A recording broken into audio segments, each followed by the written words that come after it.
पाद्यं हस्तोरार्घ्यमुखे याचमनीयं सर्वाङ्गे स्नानीयं जलं समर्पयामि। ओं देवशत्वा सवितुः प्रसवेश्विडोर्बाहुभ्यां पुषुडो हस्ताभ्यां मां पयः पृथिव्यां पय ओखधि खुपयो दिव्यान्तरिक्षे पयोधाः पयस्वतिः प्रदिशः सन्तु मह्यं मा पयस्नानं समर्पयामि भगवन्नारायणाय नमः।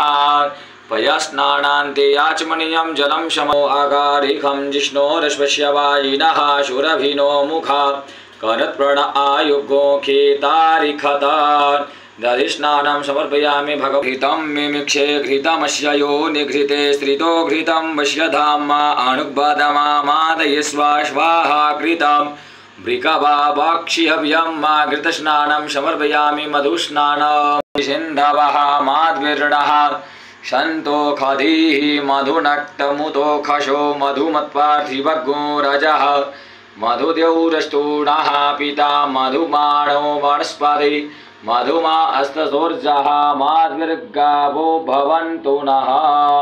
मधुस्नानं समर्पयामि मा अपागोरसमुद्वयसगो शौर्ये सन्तको समाहितं मा अपागोरसस्योरसस्तम्भो गृहणम्युतमामुपयामा गृहीतो योनिरिन्द्रायित्वा इष्टतमं मा शकलस्नानं समर्पयामि। पञ्चनद्यः सरस्वतीमपि यान्ति शत्रोदशः सरस्वती तु पञ्चधाशोदिशिद्भवा सरिता पञ्चामृतस्नानं समर्पयामि। शुद्धोदकस्नानं शुद्ध जल दीजिए।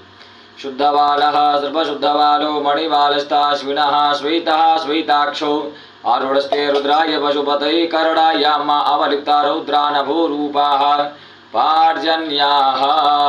शुद्धोदकजलस्नानं समर्पयामि भगवन्नारायणाय नमः।